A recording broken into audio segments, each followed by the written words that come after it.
जे उत्साह से भरी हुई है, त्योहार में सबसे ज्यादा जोर से चीयर कर रही है। वह अपना समय भरपूर एंजॉय करती है, जब तक कि डेविड और साई आकर उसे चिढ़ाने नहीं लगते और उसका खाना छीनने की कोशिश करते हैं। वह उन्हें डांटते हुए याद दिलाती है कि वो लोग इतने अमीर हैं कि अपना खाना खरीद सकते हैं। जल्द ही दोनों चले जाते हैं, जिससे जे को एहसास होता है कि वह अकेली है, एकदम एक टिपिकल सिंगल इंसान की तरह। अपना मूड ठीक करने के लिए वह आइसक्रीम खरीदती है और एक गेम की तरफ देखती है जो वह खेलना चाहती है। इसी दौरान कैफिर उसकी वीडियो बनाता है। पहले तो वह चिढ़ जाती है, लेकिन फिर वह देखता है कि जे उस टेडी बियर प्राइज को चाहती है। कैफिर उसे जीतने की कोशिश करता है, लेकिन बुरी तरह फेल हो जाता है। उसकी भरपाई करने के लिए वह वादा करता है कि वह म्यूजिक कंपटीशन जीतेगा, सिर्फ उसके लिए। उस रात जे और कैफिर की सिक्योरिटी शिफ्ट साथ में होती है। जे अपना पसंदीदा गाना गुनगुना रही होती है, लेकिन जब कैफिर उसकी माँ के बारे में पूछता है, उसका मूड एकदम बदल जाता है। वह इस बारे में बात नहीं करना चाहती। कैफिर इसके उलट भावना व्यक्त करता है। वह खुलकर अपने जज्बात बताता है। अचानक एक क्लासमेट अजीब बर्ताव करते हुए उनके पास आता है। वे उसके पास जाते हैं, लेकिन पास में एक डरावना गुड़िया देखते हैं और दोनों जोर से चिल्लाते हुए भाग जाते हैं, यहाँ तक कि कैफिर भी, जो आमतौर पर बहादुरी दिखाता है। अगले दिन स्कूल की बास्केटबॉल टीम एक प्रतिद्वंद्वी टीम से मुकाबला करती है। शुरू में टीम मुश्किल में होती है, लेकिन जे, जो यूरी और कैफिर के बीच बैठी होती है, मजाक में कहती है कि वह लकी है, इतने हैंडसम लड़कों से घिरी होने के कारण। जब आखिरकार एक फाउल कॉल होता है, उनकी टीम को वापसी का मौका मिलता है। जे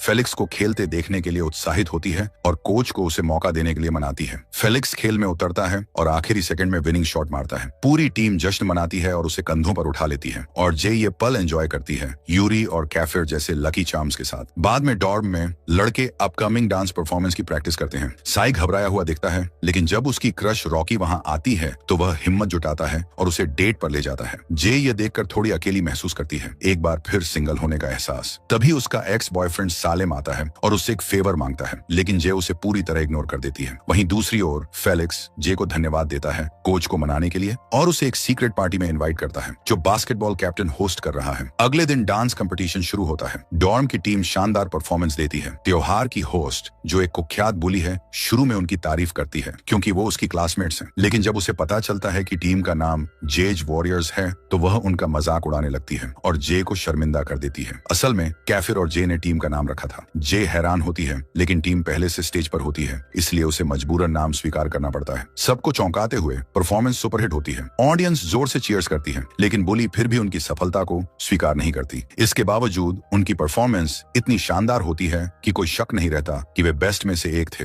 सिंगिंग कंपटीशन की शुरुआत होती है और रॉकी अपनी खूबसूरत आवाज से सबको इम्प्रेस करती है। वहीं जे भीड़ में डेंजल और एक और लड़के का हाथ पकड़े खड़ी होती है, क्योंकि जाहिर है वह हमेशा दो लड़कों के बीच होती है। जब रॉकी खत्म करती है, जे साई को खोजने लगती है, गुस्से में कि उसने अपनी गर्लफ्रेंड को अकेला छोड़ दिया। फिर कैफिर की बारी आती है और वह वही गाना गाता है जो जे ने कुछ दिन पहले उसे बताया था, उसका फेवरेट गाना। गाना सुनते हुए जे के दिमाग में कैफिर की यादें उमड़ आती हैं और उसे एक चौंकाने वाला एहसास होता है, उसे कैफिर पसंद है। कैफिर की परफॉर्मेंस परफेक्ट होती है। जज और ऑडियंस दोनों उसे पसंद करते हैं। बाद में यूरी कैजुअली जे को बताता है कि कैफिर ने यह गाना सिर्फ उसके लिए चुना था। तभी कैफिर खुद आता है, मुस्कुराते हुए थैंक यू मांगता है। जब जे शर्माते हुए बड़बड़ाकर उसे थैंक यू कहती है, तो वह उसे छेड़ता है और वह बहाना बनाकर वहां से चली जाती है। उस रात यूरी के साथ सिक्योरिटी ड्यूटी पर जे कबूल करती है कि वह किसी ऐसे को पसंद करने लगी है जिसने पहले उसे हर्ट किया था। यूरी समझदारी से कहता है, दिल को रोक नहीं सकते। जे मजाक में कहती है कि वह लव एक्सपर्ट बन गया है और पूछती है कि क्या वह भी प्यार में है। यूरी मानता है कि है, लेकिन जिसे वह चाहता है वो पूरी तरह अनजान है। जे साफ साफ कहती है कि उसे मूव ऑन कर लेना चाहिए, लेकिन यूरी मना करता है, वो स्पेशल है और हमें अच्छे से पता है वह किसकी बात कर रहा है। अगले दिन साई एक कंपटीशन के लिए लड़की की ड्रेस पहनता है, जिससे सब हंसते हैं। वहीं जे लड़कों के कपड़ों में एक मैसेज पढ़ती है, उसके एक्स की माँ का। कैफिर, जो हमेशा उसकी प्राइवेसी में दखल देता है, उसका फोन ले लेता है, लेकिन इतना सम्मान करता है कि कॉल खुद रिसीव कर ले। बाद में मुसीबत आती है। यूरी की सोलो परफॉर्मेंस से पहले कोई उसका म्यूजिक खो देता है। बुली इसका मजा लेती है, लेकिन यूरी की टीम उसे गिटार दे देती है। यूरी एक रोमांटिक गाना गाता है, इतना खूबसूरत कि कपल्स एक दूसरे को गले लगा लेते हैं। कैफिर जे के कान में कहता है वो उसी लड़की के लिए गा रहा है जिससे वो प्यार करता है। जे हैरान और भावुक हो जाती है और चुपचाप वहां से चली जाती है। यूरी की नजरों में मायूसी छोड़कर बाहर जे को डेंजल की एक्स मिलती है, जो रो रही होती है। जे को पता चलता है कि डेंजल उसका ख्याल रख रहा है सिर्फ उनके बच्चे की खातिर, लेकिन वो उसके साथ दोबारा रिश्ता नहीं बनाना चाहता। भले ही वो लड़की अब भी उससे प्यार करती है। जे चुप नहीं रह पाती, वो सबके सामने डेंजल को रोकती है और उसे पूछती है कि आखिर वो क्यों वापस नहीं आना चाहता। डेंजल भावुक होते हुए कबूल करता है कि उसे यकीन है कि उसकी एक्स कभी उसे माफ नहीं कर पाएगी। लेकिन तभी वो लड़की सब सुन लेती है और सामने आकर कहती है कि वो अब भी उससे प्यार करती है और उसे माफ कर देगी अगर वो वापस आ जाए। दोनों फिर से एक हो जाते हैं और यह देखकर सभी थोड़े अकेले और भावुक महसूस करते हैं। जे खुद भी अपनी भावनाओं में उलझी हुई आखिरकार अपने एक्स की मां के मैसेज का जवाब देती है और फैसला करती है कि वो हॉस्पिटल जाकर उससे मिलेगी। जब वह हॉस्पिटल पहुंचती है और उसका एक्स जागता है, उसका पहला सवाल होता है जे कहाँ है, लेकिन जे को याद ही नहीं रहता कि उनके बीच क्या हुआ था। जब वह उसका हाथ पकड़ता है और विनती करता है कि वह रुके, जे घबरा जाती है और वहां से भाग जाती है। उसकी बहन जे के पीछे आती है और उस पर इल्जाम लगाती है कि वही उसकी तकलीफ की वजह है। यह जे को और ज्यादा कंफ्यूज कर देता है। वापस स्कूल में साई जे पर गुस्सा करता है क्योंकि वह उनकी कंपटीशन मिस कर देती है। कैफिर भी उसे डांटता है कि वह उसकी कॉल्स इग्नोर कर रही थी। जे सबके आरोपों से थक चुकी गुस्से में फट पड़ती है। मैं हर किसी के लिए हमेशा मौजूद नहीं रह सकती। वह खुद को अपने रूम में बंद कर लेती है, पूरी तरह भावनात्मक रूप से थकी हुई। लेकिन यूरी, जैसा कि वो हमेशा होता है, उसका साथ नहीं छोड़ता। वह चुपचाप उसके पास बैठता है और उसे गिटार बजाना सिखाता है। जैसे जैसे दोनों पास बैठते हैं, माहौल में हल्का तनाव भरने लगता है। जे खोई खोई सी यूरी को देखती है और यूरी उसकी तरफ झुकता है। पल बहुत इंटेंस होता है और साफ लगता है कि आगे क्या होने वाला है। तभी कैफिर आ जाता है। उसके हाथ में एक ट्रॉफी है। उनकी टीम को बेस्ट बैंड का अवार्ड मिला है। वह जे को देने ही वाला था, जैसा उसने वादा किया था, लेकिन अब वह वहीं रुक जाता है। उसकी नजर उस सीन पर जम जाती है। जे और यूरी बेहद करीब। जे घबरा जाती है। उसे एहसास होता है कि शायद वो धोखा दे रही है, कम से कम इमोशनली। वह अपना बैग उठाती है और भाग जाती है। वहीं यूरी और कैफिर एक दूसरे की तरफ देखते हैं। उनकी नजरों में जो है वो कहा नहीं जा सकता। साफ है यह लव ट्रायंगल अब फटने वाला है। जे खुद को एक अजीब सी जगह पर पाती है, पूरी तरह से डिसोरिएंटेड। उसे याद नहीं कि वह वहां कैसे पहुंची। हल्की हल्की यादें उभरने लगती हैं। उसे याद आता है कि केओ, वो नीच लड़का, उसके बहुत करीब आ रहा था। यह ख्याल उसे झटका देता है और सबसे चौंकाने वाली बात, उसे एहसास होता है कि उसका खून खौल रहा है। डर अंदर घुसता है। क्या सच में वही हुआ जो उसे याद आ रहा है? वह अपना सिर पकड़ती है, बालों को खींचती है और भी याद करने की कोशिश करती है। फिर सब कुछ धीरे धीरे वापस आने लगता है। उस दिन जब यूरी उसके करीब आया था और कैफिर ने उन्हें एक साथ देखा था, वह वहां से भाग गई थी। अगले दिन वह फेलिक्स के साथ उस पार्टी में गई थी जो पहले से प्लान की गई थी। फेलिक्स खुश था और जे का शुक्रगुजार भी, क्योंकि उसी की वजह से वह फिर से बास्केटबॉल खेल रहा था। लेकिन जैसे ही वे पार्टी में पहुंचे, माहौल अजीब लगने लगा। लोगों का बर्ताव अजीब था, बहुत ही अजीब। फिर केओ सामने आया जैसे वह उनका दोस्त हो और उन्हें अपनी जगह पर वेलकम कर रहा हो। लेकिन तभी उन्हें पता चला कि कुछ सिर्फ गेस्ट नहीं है, वह उस घर का मालिक और पार्टी का होस्ट है और वो पहले से ही नशे में धुत था। खुद पर बिल्कुल कंट्रोल नहीं था। जैसे ही वे अंदर दाखिल हुए, वहां का माहौल पूरी तरह पागलपन भरा था। अराजकता, तेज शोर, सब कुछ नियंत्रण से बाहर। जे ने किसी से बात करने की कोशिश की, लेकिन वो भीड़ में खुद को एक बेवकूफ की तरह महसूस करने लगी, जैसे कोई अनजाना इंसान जो वहां बिल्कुल नहीं फिट हो रहा हो। उधर केओ ने माइक पकड़ लिया और सबके सामने बोल पड़ा, हमारी जीत का पूरा श्रेय फेलिक्स को जाता है। पूरे कमरे में तालियों और शोरगुल की आवाज गूंज उठी। हर कोई फेलिक्स के पास इकट्ठा हो गया, उसे बधाई देने और उसके साथ तस्वीरें खिंचवाने के लिए। इसी बीच जे भूख से तड़प रही थी। वो खाने की तलाश में इधर उधर देखने लगी और आखिरकार कुछ खाने को ढूंढ ही लिया। उसे एक कोना दिखा जहां कुछ वियतनामी लोग रेमन खा रहे थे। जे ने मजाक में कहा, मानो मैं यहाँ हूँ ही नहीं, और फिर एक प्लेट उठाई और वहां से भाग गई। पार्टी में घूमते हुए जे की नजर एम पर पड़ी। वो एक अजनबी आदमी के साथ खड़ी थी। जे गुस्से से भड़क उठी और सीधे उसके पास जाकर बोली, तू गद्दार है। अगर एलेक्स को पता चला तो वो तेरा क्या हाल करेगा, तू सोच भी नहीं सकती। वो अजनबी आदमी पलटा और जे सन्न रह गई। वो और कोई नहीं बल्कि खुद एलेक्स था। उसने भेष बदल रखा था, नकली मूंछें लगाई हुई थी और मैले कुचैले कपड़े पहन रखे थे। एलेक्स ने समझाया, डिवीजन ने हमें पार्टी में आने से मना कर दिया था, इसलिए मुझे चुपके से ऐसे आना पड़ा। अगर कैफिर को पता चल गया तो वो कभी माफ नहीं करेगा, और वैसे भी मैको को बिल्कुल बर्दाश्त नहीं कर सकता। उसने जे को सलाह दी, बस 30 मिनट और रुकना, फिर फेलिक्स को लेकर यहाँ से निकल जाना, वरना हालात हाथ से निकल जाएंगे। जे ने उसकी बात मान ली और अपना खाना एम को पकड़ाकर बाथरूम की ओर चली गई। जब वो बाहर निकली तो उसने देखा कि एक घटिया सा लड़का उस पर लाइन मारने की कोशिश कर रहा है। जे कुछ कर पाती, इससे पहले ही केओ आ गया और उस लड़के को रोक दिया। गुस्सा मत हो, सब ठीक है, केओ ने नर्म लहजे में कहा। फिर उसने जे से बातचीत शुरू की, इतने दोस्ताना और आराम से कि जे को पता ही नहीं चला कि वो उसकी बातों में फंसती जा रही है। फिर अचानक केओ ने उसे एक ड्रिंक पकड़ाई। जे ने बिना ज्यादा सोचे एक घूंट पी लिया। अगले ही पल सब कुछ घूमने लगा। दुनिया उसकी आंखों के सामने हिलने लगी। नीचे जाकर उसने देखा, फेलिक्स जमीन पर पड़ा था, बुरी तरह पीटा हुआ, अधमरा। फेलिक्स की आवाज कांप रही थी, हमें धोखा दिया गया, ये सब एक जाल था, तुम्हें भागना होगा। लेकिन वो वाक्य पूरा कर पाता इससे पहले ही जे की नजर धुंधली होने लगी और वो बेहोश होकर गिर पड़ी। जब जे को होश आया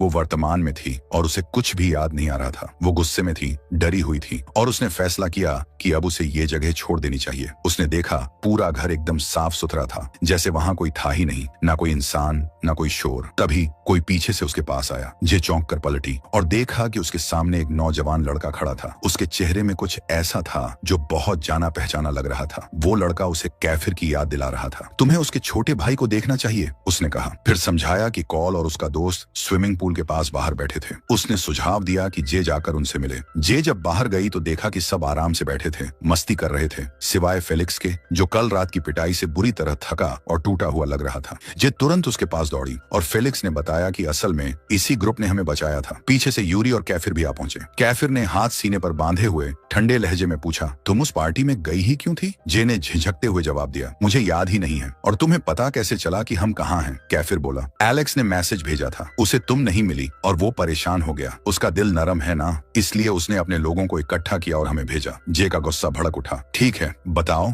मेरे कपड़े किस कमीने ने बदले? फिर उसने तड़पते हुए पूछा, और क्या तुमने मुझे देखा? कैफिर ने हल्की मुस्कान के साथ जवाब दिया, शांत हो जाओ, हमने कुछ खास नहीं देखा। वो और कुछ नहीं बताता, लेकिन उसका चेहरा बता रहा था कि वो जे की झुंझलाहट देखकर खूब मजे ले रहा है। उधर जे बीच में फंसी खड़ी थी, इन सारे हैंडसम लड़कों के बीच समझ नहीं पा रही थी कि किसको घूर कर डांटे। तभी एक लड़का हंसकर बोला, लो भाई अब सब बैठ जाओ, इसकी नजरों से तो लगता है जैसे इनको अभी खा जाएगी। लड़के थोड़े पीछे हट गए और फिर धीरे धीरे कल रात की पूरी कहानी सुनाने लगे। जब वे पार्टी में पहुंचे उन्होंने जे को हर जगह ढूंढा, लेकिन वो कहीं नहीं दिखी। फिर आयरिस आया और उसे पता चला कि जे लापता है। उसने फेलिक्स से सवाल पूछे और फेलिक्स ने बताया कि केओ उसे लेकर गया था, लेकिन किसी को नहीं पता था कि केओ कहाँ गया है, सिवाय उसके दोस्तों के। आयरिस ने एक पल भी नहीं गंवाया। उसने केओ के दोस्तों को धमकाया जब तक उन्होंने सच्चाई नहीं उगल दी। फिर आयरिस ने सबको पीछे हटने को कहा, क्योंकि अब जो होने वाला है वो खूनी होगा। जब उसके आदमी फेलिक्स को बाहर निकाल रहे थे, वे केओ के पूरे ग्रुप को मार मार कर धराशायी कर रहे थे। और जैसे ही वो ऊपर पहुंचे, देखा कि आयरिस पहले से ही वहां था।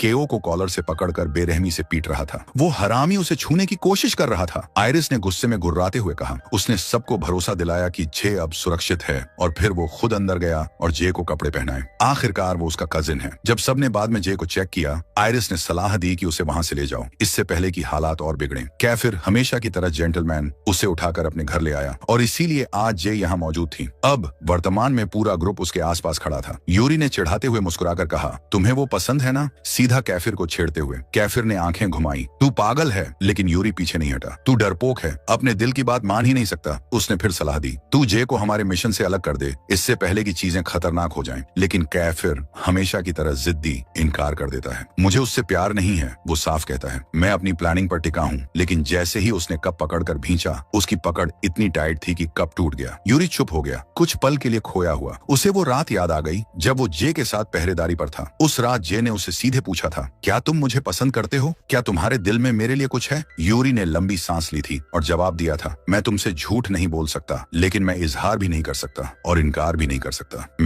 मैं तुम्हें खोना नहीं चाहता। जे बिल्कुल हैरान रह गई थी। तो अब क्या, हम बस हमेशा यूं ही एक दूसरे के चारों ओर घूमते रहेंगे? लेकिन फिर उसने सोचा कि अब इस बात को जाने देना ही बेहतर होगा। अब बारी थी कैफिर के मूड ऑफ होने की, क्योंकि जे का ध्यान उस पर नहीं था। वो तो सारा प्यार और फिक्र फेलिक्स पर लुटा रही थी। फेलिक्स जो खुद को दोषी मान रहा था, शर्मिंदा होकर जे से माफी मांगता है उस पार्टी में ले जाने और सारी मुसीबतों की वजह बनने के लिए। लेकिन जे जो हमेशा से एक दयालु दिल वाली लड़की थी, उसने फेलिक्स को माफ कर दिया। तभी कैफिर का छोटा भाई उन्हें नाश्ते के लिए बुलाने आ गया। सब लोग अंदर चले गए सिवाय फेलिक्स के, जो वहीं बैठा रहा डॉक्टर के आने का इंतजार करते हुए। तुम सच में बुरी हालत में लग रहे हो, किसी ने बड़बड़ाते हुए कहा। अंदर जाने से पहले जे ने यूरी से पूछा, कैफिर के हाथ को क्या हुआ? यूरी ने बताया, वो गुस्से में था और उसने एक ग्लास फोड़ दिया। फिर उसने चेतावनी दी, कैफिर के भाई से दूर रहना, वो उससे भी ज्यादा खतरनाक है। लेकिन जे मन ही मन सोचती है, नामुमकिन, कोई कैफिर से भी ज्यादा बदमाश कैसे हो सकता है? डिनर से ठीक पहले जे हैरान रह जाती है जब कैफिर का सबसे छोटा भाई सामने आता है। वो छोटा है लेकिन तेज और चालाक, और आते ही कैफिर को छेड़ देता है। अच्छा है भाई, अपनी गर्लफ्रेंड को भी ले आए। फिर पता चलता है ये छोटा शैतान भी अपने बड़े भाई जैसा ही चालाक है, क्योंकि वो यूरी की छोटी बहन को डेट कर रहा है। तो जाहिर सी बात है सब उसे घेर कर चिढ़ाना शुरू कर देते हैं। इतनी जल्दी ये सब? अभी तो तू बच्चा है। जे को बेचैनी होने लगती है। उसे लगने लगता है कि अब उसे जल्दी घर जाना चाहिए। उसके घर वाले उसे लेकर जरूर चिंतित होंगे। कैफिर उसे भरोसा दिलाता है, उन्हें पता है तुम कहाँ हो। माहौल हल्का करने के लिए यूरी उस छोटे भाई को एक फोन देता है। लो, मेरी बहन को कॉल करो, वो तुम्हें ढूंढ रही थी। फिर मजाक में कहता है, क्या हमने पहले पहले ही ये बात नहीं की थी? तू अभी इन चक्करों के लिए छोटा है और फिर पलट कर सबको सुनाता है। असल समस्या तो तुम सब हो, इन दोनों की मदद करके हरामी हो सारे के सारे। अगले दिन स्कूल में छुट्टियों से पहले का आखिरी पीरियड था और स्कूल की तरफ से एक छोटा सा विदाई प्रोग्राम रखा गया था। बेशक सारे छात्र उत्साहित थे, खास तौर पर जे ने साई से पूछा, क्या तुम वाकई में एग्जाम में फुल मार्क्स लाए? साई ने लापरवाही से कंधे उचकाते हुए कहा, मुझे क्या फर्क पड़ता कि आया या नहीं? जे ने उसे निकम्मा कहकर चिढ़ाया, तुम्हारे जैसे तो परफेक्ट स्कोर ला ही नहीं सकते। फिर उन्होंने एक डील की, अगर साई ने सच में परफेक्ट स्कोर लाया हो तो जे उसे डिनर पर ले जाएगी और खुद पैसे खर्च करेगी। साई ने तुरंत स्टेक्स और बढ़ा दिए। ठीक है, फिर तुम अपने बाल कलर करवाओगी? जे चौंकी, लेकिन स्कूल में बाल ढाई करवाना मना है। साई ने मुस्कुराते हुए जवाब दिया, अच्छा तो फिर यूरी कैसे बच जाता है? जे ने फौरन पलटकर जवाब दिया, क्योंकि वो उसका असली बाल है। जे सन्न रह गई। फिर साई ने एक और दांव खेला, अगर मैंने सच में टॉप किया तो तुम्हें हम में से एक को चुनकर सबके सामने उसे किस करना होगा। जे ने सहमति में सिर हिलाया। उसी रात एक बच्चों की कॉस्ट्यूम पार्टी में जे शामिल होती है और साई, जो अंदर से अब भी एक बच्चा है, बच्चों के साथ खेलते हुए खूब एंजॉय कर रहा था। इसी दौरान जे को एक ऐसा बच्चा दिखता है जो हुबहू कैफिर के छोटे भाई जैसा दिखता है। वो थोड़ी देर सोचती है, शायद मेरी आंखों का धोखा है, लेकिन जैसे ही वो घूमती है, असल वाला छोटा भाई ठीक उसके पीछे खड़ा होता है। तुम यहाँ क्या कर रहे हो? जे चौंक कर पूछती है। जे हल्के फुल्के मजाक में बात करती है, लेकिन वो बच्चा ठंडे लहजे में कहता है, हम इतने करीब नहीं हैं जे। फिर वो लड़का जे के हाथ से कैंडी झपट लेता है। ठीक उसी वक्त कैफिर अंदर आता है। बिल्कुल, जेबें भी भर लो, क्या मैंने तुम्हें कुछ नहीं सिखाया? कैफिर तंज कसता है। उसका छोटा भाई पलटकर जवाब देता है, तुमने तो मुझे पाला ही नहीं। जे मन में सोचती है, ओह बाप रे, फैमिली ड्रामा, ये सब घर ले जाकर निपटाओ भाई। आखिरकार कैफिर वहां से चला जाता है और उसी वक्त से लौटता है। उसने एक छोटी लड़की से कैंडी चुरा ली थी और इसका नतीजा मुसीबत शुरू, क्योंकि लड़की का पिता सामने आ जाता है। लेकिन मामला तब अजीब मोड़ ले लेता है जब वो आदमी जे पर लाइन मारने लगता है, उसे बाहर चलने के लिए पूछता है। तभी कैफिर बीच में आ जाता है, गुस्से में बोलता है, कुछ तो लिहाज करो, दिख नहीं रहा मैं यहीं खड़ा हूँ। वो आदमी हंसते हुए पूछता है, तुम उसके बाप हो क्या? कैफिर मुस्कुराते हुए कहता है, बुरा कह लो पर मैं उसका पति हूँ। वो आदमी इतना सन्न हो जाता है कि सारा गुस्सा और कैंडी गेट भूलकर सीधा भाग खड़ा होता है। वहीं जे हैरान परेशान अपने सीने पर हाथ रखती है। मैंने ठीक सुना पति? फिर कैफिर उसे बताता है कि कीको को स्कूल से निकाल दिया गया है, उस झगड़े की वजह से जो उसने किया। मैंने पहले ही कहा था उसे दूर रहो, अब से मैं तुम्हारा पति हूँ, तुम्हें मेरी बात सुननी होगी। कैफिर जोड़ता है। जे पूरी तरह चौंक जाती है, कौन सी दुनिया में पति? किस डायमेंशन से आया है तू? फिर कैफिर उसे भीड़ से दूर किसी शांत जगह ले जाने का ऑफर देता है। बाद में जब दोनों वापस लौटते हैं, कैफिर उसे रुकने को कहता है। वो उसके लिए ड्रिंक लाने जाता है। इसी बीच एक घटिया किस्म का लड़का जे पर लाइन मारने आता है, लेकिन वो पास आता उससे पहले ही नीली आंखों वाला एक हैंडसम लड़का सामने आ जाता है और उस बदतमीज को दूर धक्का देता है। जब वो लड़का अपना नाम बताता है, जे चौंक जाती है। उनका सरनेम भी एक ही है। वो मुस्कुराकर कहता है, मुझे पता है तुम्हारे मन में कई सवाल हैं, लेकिन उन्हें बाद में पूछना। वो जे का नंबर लेता है और वहां से चला जाता है। तभी कैफिर वापस आता है, उसे ड्रिंक पकड़ाता है और दोनों बैठ जाते हैं परफॉर्मेंस देखने के लिए। एक लड़की जो कैफिर को लगातार घूर रही होती है, जे को थोड़ी जलन होने लगती है, लेकिन वो खुद को संभालती है। उधर साई खुल्लम खुल्ला और बेशर्मी से लड़कियों से फ्लर्ट कर रहा होता है। जे मन ही मन सोचती है, अगर रॉकी यहाँ होती तो उसे कॉलर से खींचकर बाहर ले जाती। गुस्से में वो कैफिर को कंधा मारती है, अगर डांस करने का इतना ही शौक है तो जा, तुम्हें लोगों का ध्यान चाहिए ना। वो कुछ कहता उससे पहले ही एक लड़की उसका हाथ पकड़कर डांस फ्लोर पर ले जाती है। जे साइड में खड़ी एकदम अजीब सी लग रही थी। वो खुद डांस करती है, लेकिन पूरा तालमेल बिगड़ा हुआ, जैसे कोई इधर उधर हाथ पैर मार रहा हो। फिर भी कैफिर के लिए वो सबसे मनोरंजक चीज थी जो उसने देखी हो। वो मुस्कुराता हुआ उसके पास आता है, तुम्हें मेरे साथ डांस करना चाहिए। जैसे ही वो दोनों डांस करने लगते हैं, म्यूजिक बदलकर स्लो डांस में तब्दील हो जाता है, कपल्स के लिए। कैफिर झुकता है, क्या मुझे ये डांस मिलेगा? जे थोड़ी झिझकती है, फिर धीरे से सिर हिला देती है। जब वो साथ मूव करने लगते हैं, जे अपने हाथ उसके कंधों पर रखती है। मन ही मन सोचती है, क्या मैंने इसे बहुत बहुत लंबे समय से प्यार किया है? कैफिर अपना हाथ उसकी कमर पर रखता है, उसे अपने करीब खींचता है। पल और गहराता है। जे उस पल में खो जाती है, धीरे से उसके कंधे पर सिर रख देती है। अचानक कैफिर उसका चेहरा ऊपर करता है और उसके माथे पर एक प्यारी सी किस करता है। उसी पल जे को एहसास होता है, मैं इसे प्यार करती हूँ। जैसे ही कैफिर और करीब आने लगता है, स्क्रीन ब्लैक हो जाती है। साई ने वाकई एग्जाम टॉप किया था। अब वो जे को उनकी डील याद दिलाएगा कि उसे उन सब में से किसी एक को चुनकर सबके सामने किस करना होगा। तो क्या जे अपना वादा निभाएगी या आखिरी वक्त पर डर कर पीछे हट जाएगी?